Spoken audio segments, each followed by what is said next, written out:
Hello and welcome to another edition of After the Whistle, May 11th, 2022, and we are back. Me and Todd is here. Yeah, man. Waiting on spring to show up. Yeah, when will it finally be here? Feels like fall. I think tomorrow. I think this weekend. I think we'll get spring for a couple days this weekend, maybe. Like it's like spring for like 2 hours. Right. Today, like it just started about 20 minutes ago. Oh yeah, when the sun's out. Y'all can't see my shirt. It says buckets don't stop. I wore this specifically for these damn students because they think they're bucket getters. Yeah. I'm not even, no comment on I them. told one kid started talking. They had their study hall yesterday. The football and basketball teams had their study hall yesterday. One kid came up to me, and Jarrell was next to me. Jarrell Bird, and he's like, I'm getting y'all to work. Like, yeah. I'm like, well, I ain't play college basketball or nothing. You know what I mean? I don't know. He's 6'5", you're 5'4". Like, I feel like when we were younger, we had confidence, but we weren't oblivious. You know, we just came to reality when we were around certain people. Yeah. Come on. Oh man, we got a good show for y'all. Before that, also, before we get into the show, I mean, what's Rudy Gobert thinking, tweeting that he locked Shaq up? I think he was saying that he locked Shaq up now, just based on, Shaq being old and not being able to move as well. But Shaq still might get a bucket. But prime Shaq, man, I'm not even having that conversation. There's a lot of centers that Rudy couldn't touch. Other than, I could name a bunch. I could name Moan as one of them. Shaq terrorized David Robinson, and David Robinson is one of the greatest centers in the league history, and Shaq made him look like a little boy. And Rudy Gobert is one of the only 5 centers in the NBA, and he's never really considered the best. He's never averaged 20 and 10 before. I'm not even gonna talk about his offense. That's non-existent. Yeah, and Rudy's defense is more so like rotational type of defense. Yeah, he's not like no intimidating shot blocker. He just knows they're gonna let you go by him, and he's always gonna help. But he's not like super intimidating. Yeah, and he's French. So there's that. The Celtics. I'll say this about these playoffs: this might be the most entertaining first and second rounds we've seen in a while. These first couple rounds of the playoff games. Because they stopped calling them, calling them chippy fouls and letting them play. Yeah, definitely. I mean, granted, the refs are still awful, but the way they're calling the games overall are better. It balances out. It usually ends up balancing out, but yeah, they've been awful. But if they get rid of a couple of these refs for the rest of their career and demote them to high school, it would definitely balance out. Man, it's bad when there's on the Celtics game when there's 2 particular referees. When fans see those referees for the Celtics game, they know they're gonna lose because they just know those 2 refs. But game 4, this was that was like a tale of, not even a tale of 2 halves. It was just it was the Celtics. In this series, they just keep showing how much of a different team they are from previous years, because in previous years, whenever they get down and things don't go their way, it's all right, they give up and they just start doing dumb stuff. But this year, it's more so, they got more fight in them this year, and I think that's all due to the coach. Yeah, definitely due to the coach, due to some of the new personnel that they acquired over this past season, and I feel like they're going through the maturation process of understanding how to be a team to get over that hump. Yeah, because they get smacked one game, they come back and beat them another game. I'm not sure if they're gonna win this series, but they're definitely putting up a good fight. I mean, to be honest with you, they could have been up 3-1 had it not been up that terrible third quarter in game number 3. And that was just a horrible quarter for them because they had a chance to steal that one over there. And then in game 4, and they got down 11, and then it's just probably one of the. I don't know, it's probably one of the best fourth quarters you'll ever see a team play, scoring 43 points, only missing 3 shots. I think 3 guys scored in double figures in that fourth quarter, shooting 70%. That's. And then they got, Big Al mad. They got Al Horford angry. Did they? I'll be honest. I don't know why they're making this such a big deal about the man scoring 30. Like he doesn't have the skills and the ability to. He just put up more shots than he usually does. That's usually what happens when players who have a certain skill set put up more. Get more opportunities. Shooting the ball. It's not even about the 30. It's the way he got the 30. It was just like he played. The way he scored it was way different than he normally would score. Would score that many points. And what the Celtics did, you could see it too with Giannis. He gets worn out at the end of the games. Bro, and you could just see it because he'll be exhausted, breathing heavy, laying on the ground a little longer, taking a little longer to get up. It's just that throughout a series, especially a series that's as physical as this one, it takes a toll. And they go away from their game plan. They went from team basketball throughout the early stages of the playoffs, and now it's just get the ball to Holiday or Giannis. Mm-hmm. And Giannis isn't a primary ball handler in the aspect of he's not in that type of shape. Mm-hmm. So at the end of the game, of course he's gonna be tired. Yeah. and it's his motor. He goes so hard. And the way he plays, he doesn't relieve himself or he stresses himself out, overstresses himself out because he doesn't shoot the ball enough. Yeah. He doesn't, shoot many threes, so he's always pedal to the metal trying to get to the cup, which is good for his game and the team, but it's not good for his body. Yeah, definitely. He plays so hard, it just wears him out. And then, Drew Holiday, he hasn't had the best series. I think he's had one good game this series, but as far as shooting-wise, it hasn't been his series as shooting-wise. And I think maybe that's because of the guards or the guys that they put on him. Because they got athletic guys on him. But they're also kind of able to key on. They're able to key on him and Giannis because nobody on the Bucks really doing anything. This is true. So when you have your role players not doing anything, your two best players are there. You know what? Let's just double them. Yeah. Help off these guys and help on them. Yeah. And then let's see if these guys can be productive, and they're showing that they're not making shots right now. Yeah, definitely. And the thing that I liked about the Celtics in this one, I talked about this all series, the assists, the passing. Yeah. 25 assists in this one. And this goes a lot to Jason Tatum, his maturation, because this year his passing has increased. His assists has increased this year because some of those times they say he likes to take a lot of hard shots.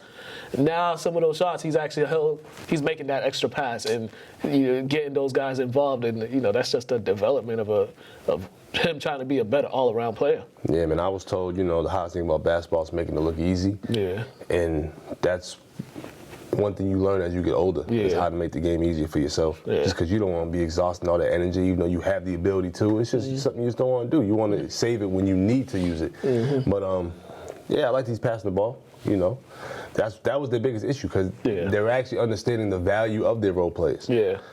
Yeah, right. And cut down the rotation too. Yeah. That also helps. But that's just simple logical basketball, though. Yeah. In order for your role players to be productive and feel like they're part of the team, they need touches. Yeah. Yeah, and then you get 36 points from your backcourt. It was just this was just if they end up winning this series, and I've already said whoever wins this series is going to the finals. But if they end up winning this series, you'll just look back at it and you'll be like, okay, these guys, they took in every step that it takes to actually be a winning team, and it's good for them. So they got a chance now to go up 3-2 tonight at TD Garden at 7 o'clock, which is probably going to be wild in there. I was trying to get in there, but them tickets, I'm good. I have yet to catch a playoff game. Have I ever caught a playoff game? I didn't catch a playoff game. I haven't caught a playoff game. Every time I try, I just be like, those ticket prices, I'll be like, I just watch it from home. I'll watch it from home. All right, and then the other out in the West, the Grizzlies and the Warriors. Grizzlies thought they were going to steal a game without Ja, but then they showed their immaturity and they showed their youth, and it seemed like Golden State was just toying around, messing around, and then late in the game, that's when they made that run. The Grizzlies had a chance, and then Dillon Brooks took an awful 3-point shot. I tell you, I think he has the IQ that he belongs to the Minnesota T-Wolves, because his basketball IQ is like. You seen the memes? They had the memes with him in a Golden State uniform. Yeah. Folks like player card and stuff, player profile. I was watching this game. I was watching this and Netflix just because I didn't have any confidence in the Grizzlies winning this game without John Morant. He's your closer. Yeah. You know, the big three with Golden State is battle-tested champions, multiple-time champions. I just didn't see them allowing this Grizzlies team that's short-handed with their best player beating them. I just didn't see it. It's good that they kept it competitive and kept it, they made it a competitive game. It's playoffs. You're going to do that. It's the playoffs. But, the Grizzlies, they just, too many dumb mistakes. Way too many dumb mistakes. Like, dumb turnovers. Even Desmond Bain, that he had to push off. I mean, granted, Steph definitely flopped on that, but you can't, on a rebound, you can't put your hands on somebody. You can't put your hands on the back of somebody. They're just gonna call it.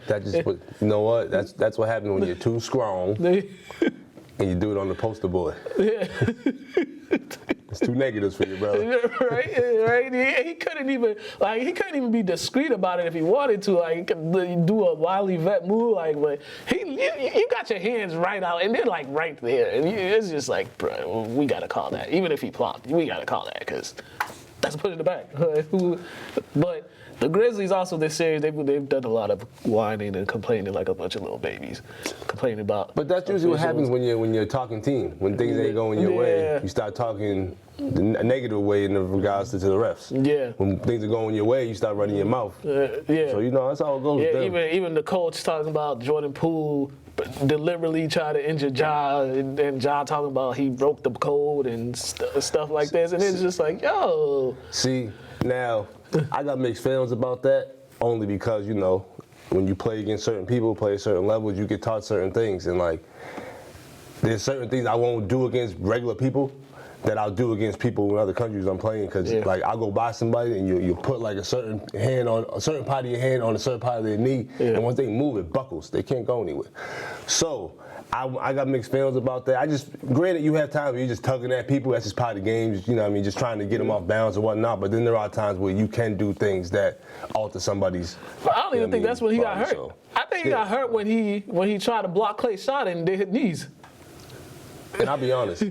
You know me. You're talking about the wrong guy about fair play. Basketball is basketball. The playoffs is the playoffs, and you battle it's war. So all's fair in war unless you violently hurting somebody. Yeah, and we don't know. And with his style of play, he could have been had this way before even that play, just because of his style of play, because he's bumping a lot. Yeah, he's running into people a lot. And I'm a fan of Ja, but one thing I've been saying the past couple games, he has to get in the gym and get that pull-up, because it seems like it's non-existent. And the one pull-up he did, I called you, and I was like, yo, did you see that?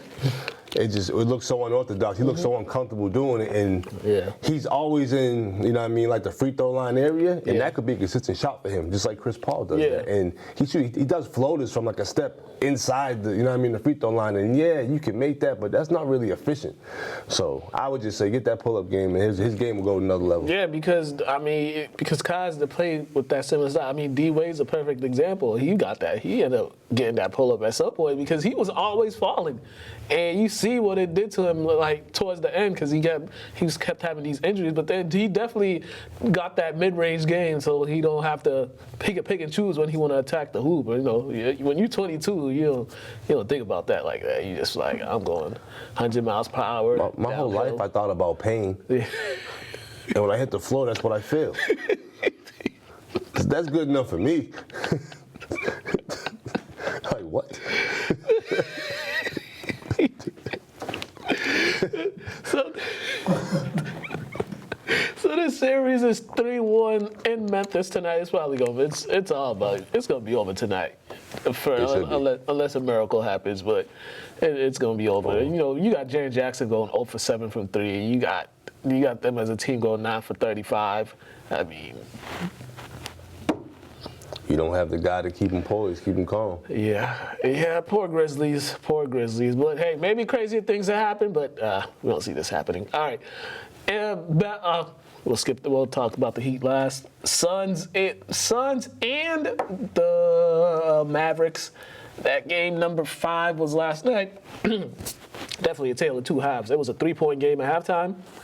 Ended up being a 30-point victory for the Suns. And it was just all bad. And the second half was just all bad for the Suns. I was waiting for the Suns to finally pull away. I just feel like Luka's usage rate on the road isn't as effective as it is at home for some odd reason. Granted, they play better at home overall as a team. Yeah. But I don't know. I just think the Suns are overall better team, man. You have a 14-point third quarter, and you scored 46 in the first half. You scored 34 total points in the second half. Yeah, you're not gonna win much like that, especially against a high-powered team like that. But the biggest stat that sticks out to me is what a lot of analysts been saying about Luka. He don't pass the ball enough. Because when you have 28 assists and 9, what game were you playing to win? Yeah. Yeah, and then and if you definitely look at the games they won, it's they had a higher assist total. You get more assists than that in the layup lines.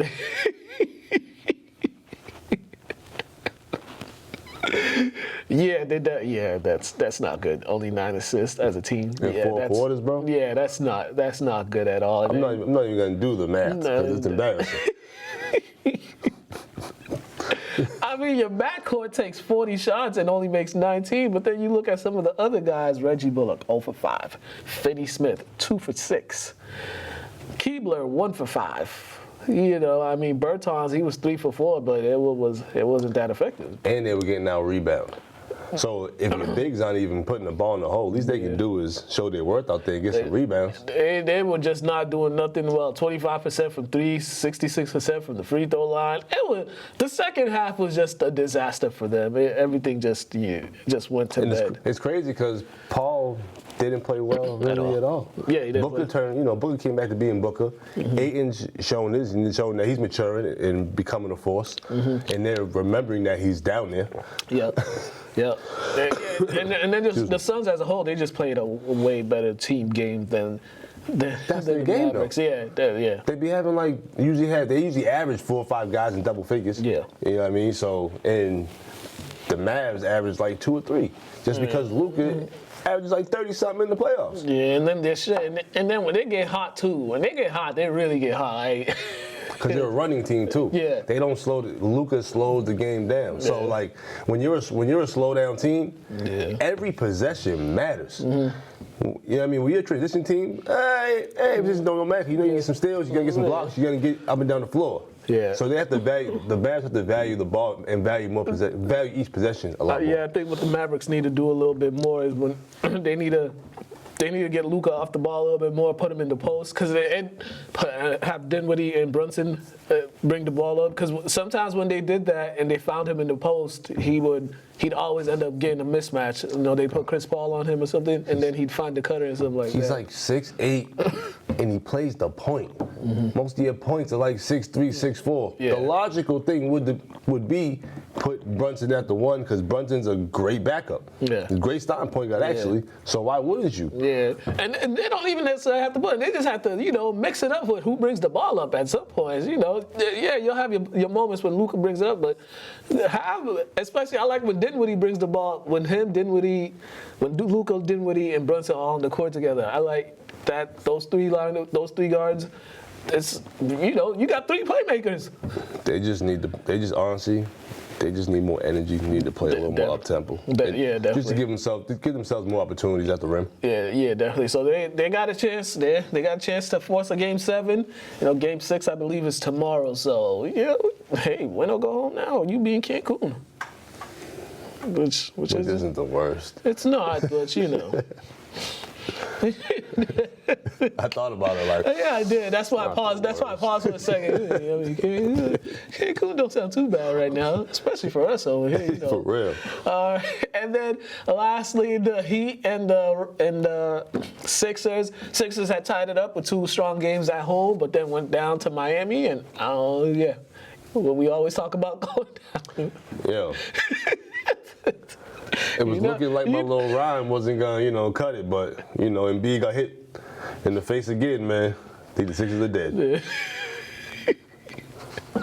Nah, but honestly though, as the world sees, the Sixers are only gonna go as far as Embiid goes. So he either has to get a metal plate in his face, or he got to just figure it out. And the worst thing for them is it's Miami. I'm not talking about the team. It's just they're in Miami. Your second or third best player.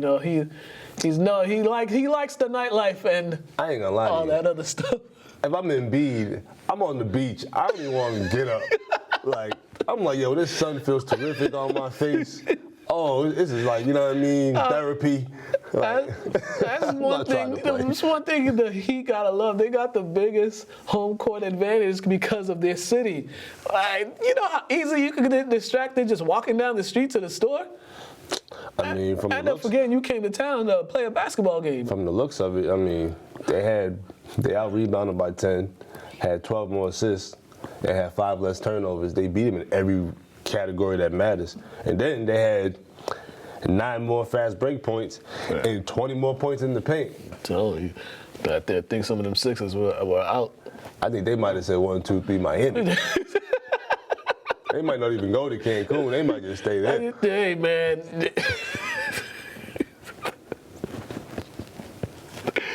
And I don't know what's happened to Harden, man. I've been vouching for my guy, bro. Like, Yeah, I don't know. I think I think at this point in his career, it's like these outbursts he has.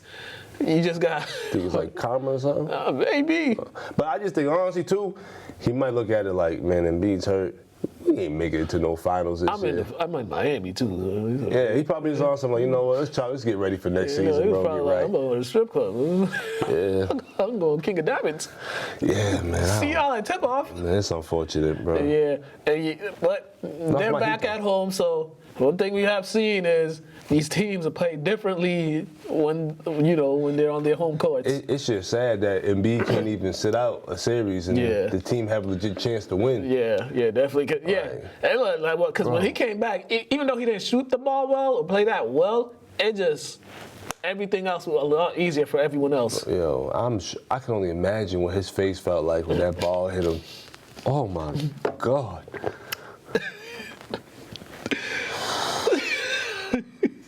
After already having that time, I don't even know what that pain feel. I do not want to know what that pain feel like. Like, Yeah. knock on air because wood burns, what they say, right? But jeez. That's my thing. Like, when you get a teammate that's sacrificing that, Yeah. man, y'all better go out there and just, I don't care if Harden go 5 for 40. Like, man, go out there and compete. For real. This also comes to mind. The thing people haven't questioned was the game where he hurt his face. Why was he even in there? Like, you gotta look at the coach. Like, well, you guys were up by like 25, 20, like close to 30 Oh, points. yeah. That was just a mistake. You know, it happens once in a blue moon. You know, because now you see every other coaching team, they yanking their players immediately. But it just happens. You know what I mean? It happens. Because there's been times where they wanted players to get 60 or a certain amount of points and they let them out there. So it's just, but in the playoffs, you gotta be more careful because it's super duper physical in the playoffs. Yeah, and the Super craziest duper. things happen. Just one play to Yeah, change like it that. all. Just like that. All right, but game number 6 is tomorrow in Philadelphia. So hopefully they can bounce back and try to get back down there in Miami. It could be a good or a bad thing. But, Oh, they're probably gonna get back to Miami. They ain't got to pay for no plane ticket.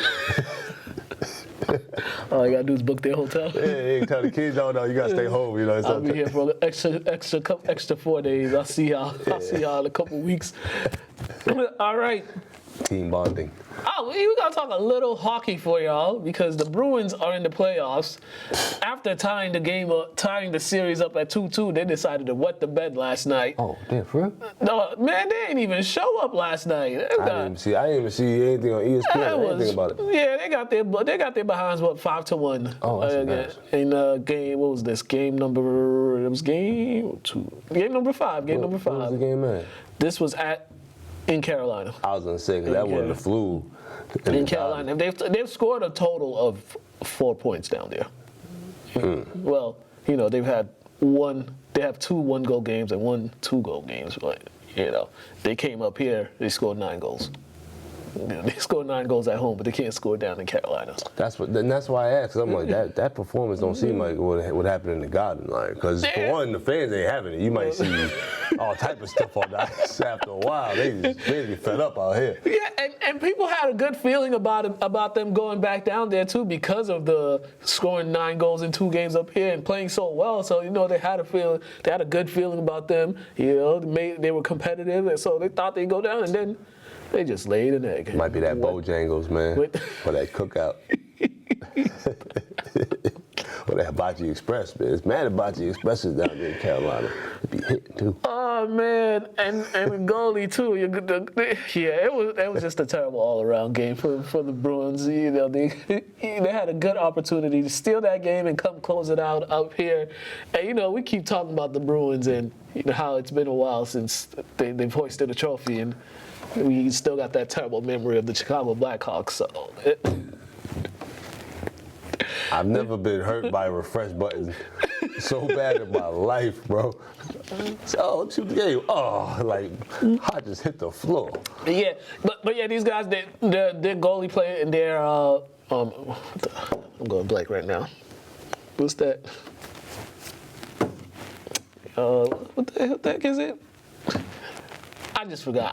My mind just. You couldn't even give me a good clue. Yeah, my mind just went blank. my mind legit just went blank. But Face off? Nah, not the face. Shootout? No, that's shootout. Penalty points? Give me penalty points. Penalty. Penalty minutes? I meant power play. Power play. There you go. I knew I was gonna get it. Man. But yeah, they need to get it together with their power plays because they be squandering opportunities to score. Like, bro, y'all can get it together. But You do got to take advantage of the power plays. It's important, especially it was like, you know what I mean, it's like a one-man advantage. Yeah. You got to take advantage of that. Those are the times to take advantage of Let's play it. 6-on-4. Right. Or 5-on-4. I like the one man, I like the extra advantage. 6-on-4.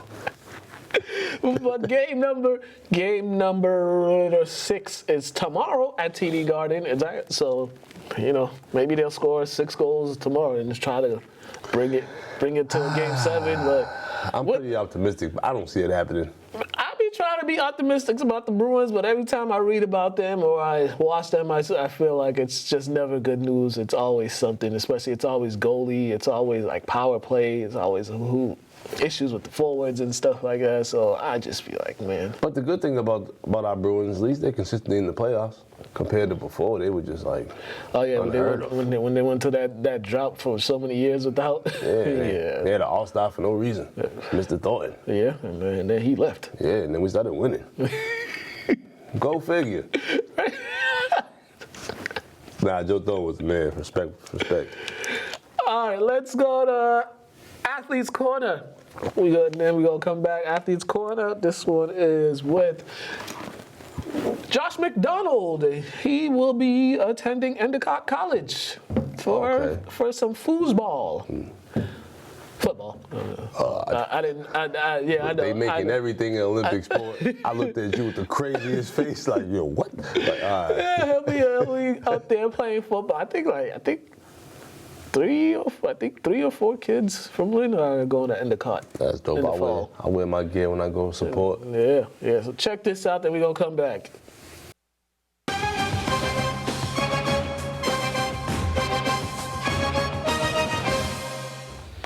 Hello and welcome to another edition of Athletes Corner, and today we have Josh McDonald here with us. How you doing, sir? I'm doing good. Hey man, y'all here fresh with the kid from Lynn hat and everything, y'all decked out. Man, high school's about to come to an end for you. The 4 years of high school's coming up. That senioritis. It's kicking in. It's kicking in, man. How excited are you for the next chapter of your life? I'm really excited, just to get an opportunity to play college ball. It's mean a lot to me. Yeah. Was this something that you always wanted to experience? That not only going to college but having a chance to play at that level. Yeah, I mean it's always a good feeling. Especially after a good season that we had, just be able to play college. It's really good. Yeah, definitely. I mean, talk about these times playing football at Lynn English. Just talk about your growth as a player from when you first got there to this last season that you had. All conference, right? You made all conference. Yeah. And to all that, some of the accolades that you and some of your other teammates got. Just talk about that whole process to me. Yeah, I mean, freshman year, just looking up to all those starters and stuff. I wanted to be on the field. And I knew I had to put in a lot of work to be able to play. And sophomore year, I just had to keep doing the same thing. like watch over the people that's like above me. And in junior year, like COVID happened, like it was a really big impact. And senior year, like I was really happy like to be able to play and stuff. Like I worked my like butt off and stuff, so it felt good. Yeah, I mean, what did you because of that COVID season with those 4 games, how did you use those 4 games? And then, because you get right into the off season, there was some changes as well as coaching wise. But how did you use those 4 games and then the off seasons to help you prepare for your senior season? I mean, I found out like we was getting a new coach like kind of late, so and I knew it was like Coach Mack. So what I did, like I hit up a bunch of players, make sure we getting to work, like make sure we all good like with the same coach and stuff like that. We just worked. Yeah, and it was I think your season that season was a process because of so many new guys, so many young guys that were getting playing time, getting that experience. It was kind of learning on the fly. I know I talked to Jesse and Wes about this. As seniors, how was that? How were you just able to manage those guys' expectation and just keep them head afloat, because you guys knew you would have some rough times, but you guys would have success too, but it just, the success wasn't going to come right away. Yeah, exactly. How were you guys just keep those younger players head above water and let them see the bigger picture? I mean, being captain, like I knew I had to like make a voice for myself, make sure all of them are listening.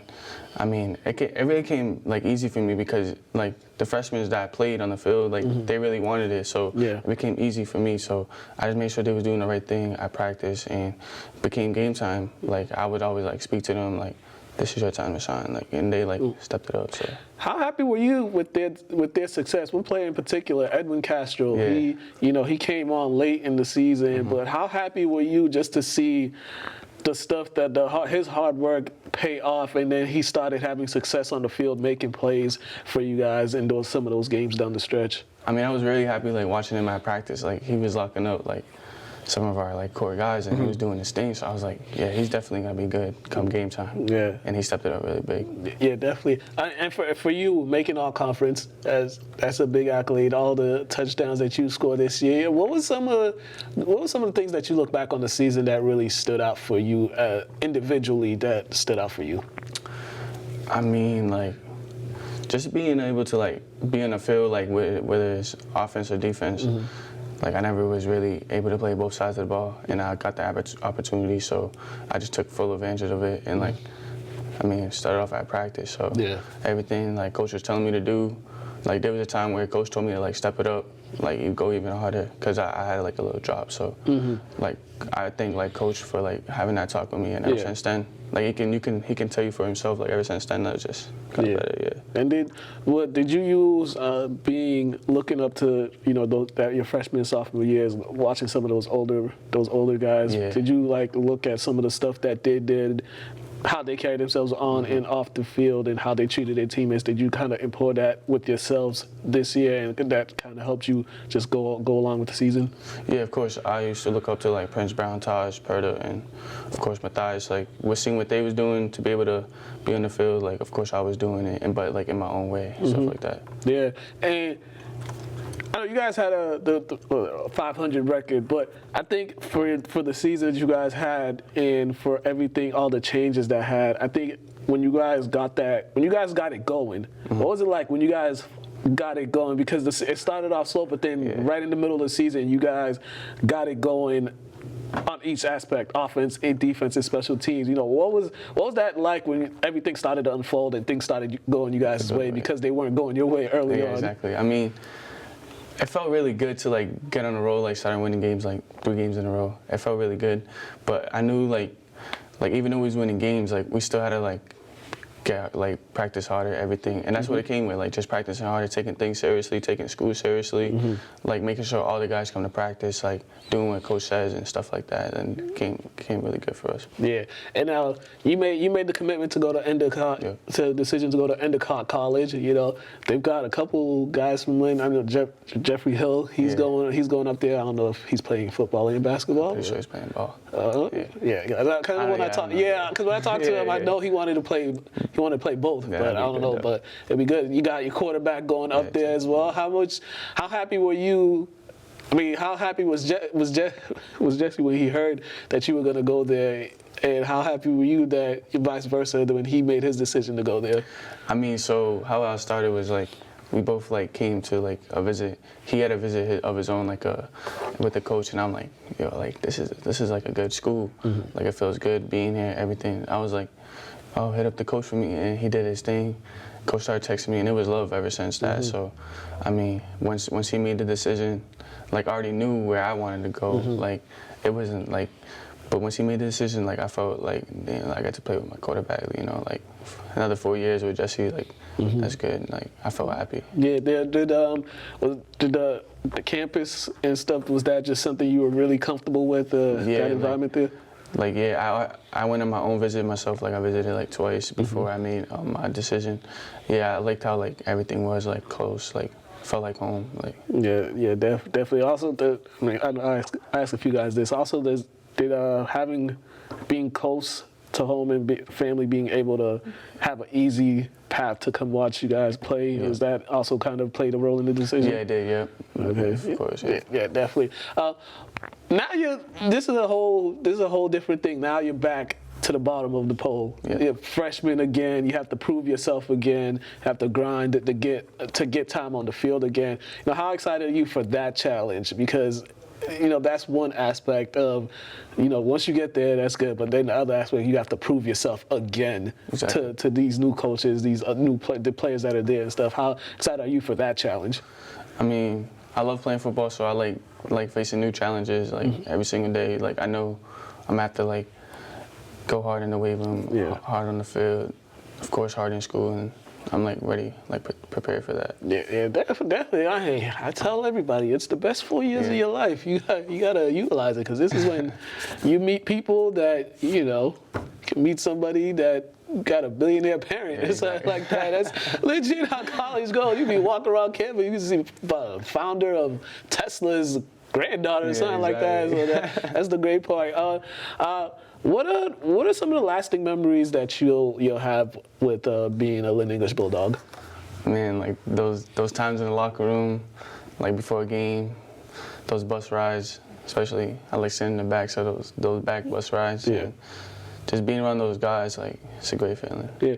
Is it also a great thing that you're seeing some of your guys you played with, guys you played against, that are graduating, that are also gonna be good playing college ball? Yeah, college ball. Of course, and going to college in general. Just how happy are you to see like all your group guys making that decision to go to college and further in their academics and their athletics? It's a great feeling, like seeing kids from Lynn actually get an opportunity to go to college. Of course, I played with them for like my whole life. Like it's really good seeing that. Yeah. I'm happy for them.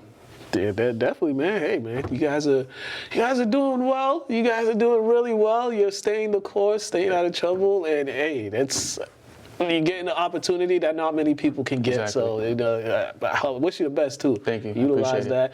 Before we get out of here, plug your social medias in and Twitter, Instagram, whatever. I am Josh on Instagram. Yeah, that's about it. That's Twitter, it? I am Josh 4X. Yeah. All right.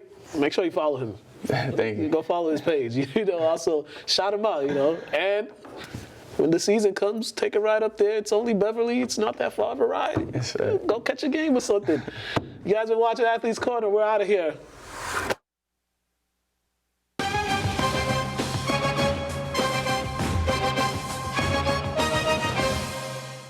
All right, and we are back.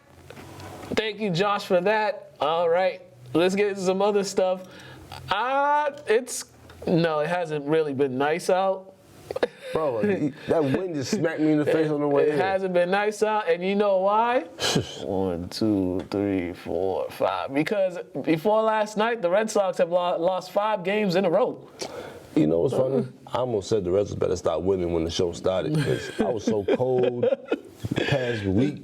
But they ended that losing streak last night, and they defeated the Atlanta Braves 9-4. But the Red Sox in their pitching, my goodness, this is the thing about the Red Sox that I did not understand before the season started. But after last season ended, they knew one of their biggest things they had to address in the offseason was pitching. Pitching. Everybody and their mothers knew that was the biggest concern with them. And they never addressed their pitching. And now they've been having so many pitching issues, closing out games. They can't close out games because the relievers is not good. Their starting pitchers are not all that good either. I think they got one good starting pitcher. And it's just, they've just been horrible. And we've been having trash weather. I was gonna say, apparently, everybody, their mama knows except for theirs. And here's the thing I'll say about baseball in New England. Like, New Englanders, they don't mind. Celtics could be bad. They'll be upset for a little bit. Bruins, they'll be bad. People will be upset for a couple of days. Patriots will be upset, but people remember they got all them chips. The Red Sox are bad. Nobody is happy. And when I mean nobody is happy, nobody is happy. So that's the worst part about Red Sox having a bad season, because you're just going to have to deal with a lot of angry people just because of their play. Yeah. Oh, man.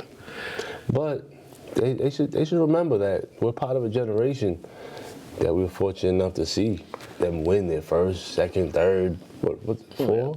Yeah, I think they got 4. 4 or 5? They got 4. I mean, yeah, you know what I'm saying? So, like, I remember my great-grandfather sitting there watching them bums for years at a time. They were trash. So, like, I remember that dumb, annoying Aaron Boone's Game 7 home run to send the freaking Yankees to the World Series. I remember watching that damn game. Oh, my gosh. I was in Connecticut. So you can only imagine how the dome was split. Oh, my Lord. That was my first time ever watching a baseball game in its full. Yeah, me too. Like, legit. Like, I was, like, rooting for them, and then, like, damn, I said, we're going to win it next year. Yeah, but still, I was so mad. Like, I really stayed up and watched Aaron freaking Boone. Yeah. Oh, my gosh, that was the worst. So that's one thing they got to remind themselves, man. We can't be too spoiled, They just need to be good. They can't be 11-19 this early in the season. But they usually find a way to turn around midway after All-Star break time. Hey, listen, if they're like 10 games under 500 next month in June, there might be a riot happening. But I feel like they'll make a trade or two. If that happens, or before that happens. Yeah, they need to. Yeah. they definitely need to. And after hearing us talk about them, I'm sure they should, because we don't even know much about them this year, especially. I know way too much about their pitching, and that's an issue. that's a big issue. All right, let's go. Let's go to some youth football post game. Check this post game interview out there. We're gonna come back with some high school sports highlights. Then we're gonna close this thing out. All right, guys, you got the 1-point victory, 7-6. Tell me that last play right there on the goal line. I think we should have stopped them, but it is what it is. At the end of the day, we still won. Talk about how you guys stopped that 2-point conversion over there. My boy Trey, he made the tackle, came up, blasted him. That was a good tackle, Trey. Trey, talk to me about your touchdown run. You scored the first touchdown of the game. Talk what you see on that play. It was easy. They slow.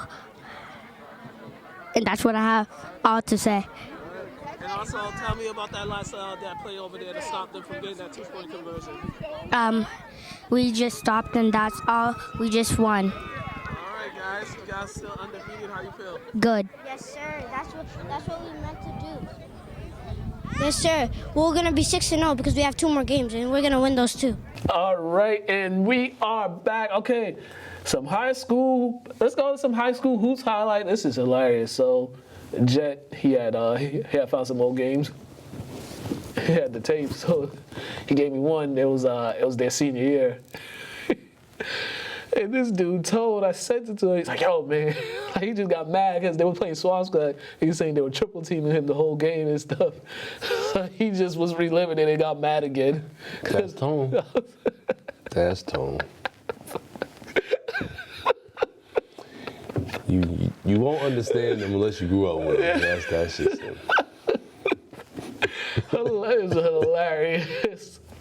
But check this out. They're going to do NBA Top 10 and close it out.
And we are back. Okay. We've come to the boxing news. Canelo, he lost over the weekend, but he went up. He was probably Like 10 pounds, I think. Pedro, what was it, 175 he went up? Yep. Yeah, it was like 170 something. 175, yeah. Yeah, he went up there. He competed. He lost to a better but- fighter. Better, stronger, bigger fighter. No big deal. Canelo beats everybody else. He still got his other belt, so. Ain't that usually what happens when people usually go up that much in weight, like 10 whole pounds? Some get a little, so some see some success, but they usually get brought back to reality. Yeah. Well, Because some try to go up a couple weight classes. Like, I think Roy went up 2. okay. What about this weekend? Brian Casano from Argentina against Jamal Charlo from Houston. Oh, okay, one of the Charlo brothers. Yes. Yeah, Charlo about to put the smack it down on thee. Okay, and if y'all don't know, that's the voice of reason, Pedro, enlightening y'all on the boxing matchups. From the heavens. That's why you see me look it up.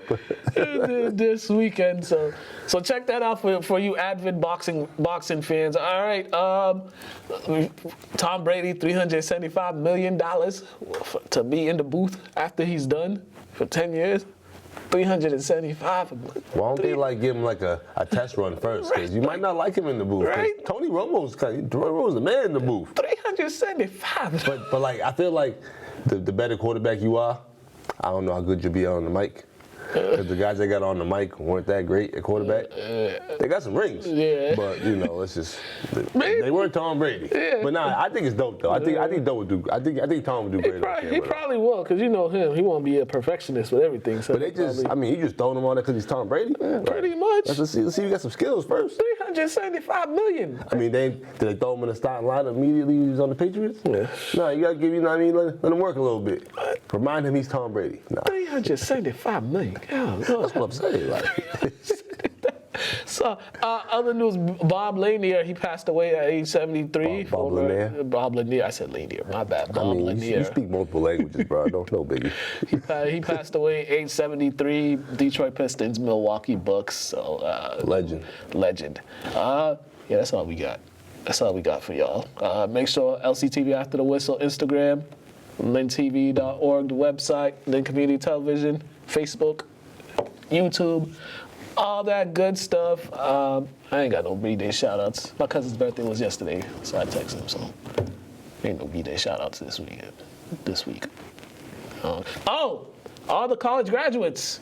Shout out to y'all for graduating college. Y'all made it. So congratulations to all y'all for getting there. May is like college graduation month for everybody. So it is. So congrats to y'all. Definitely. And Hopefully you had a great senior week. Hopefully, yeah. That was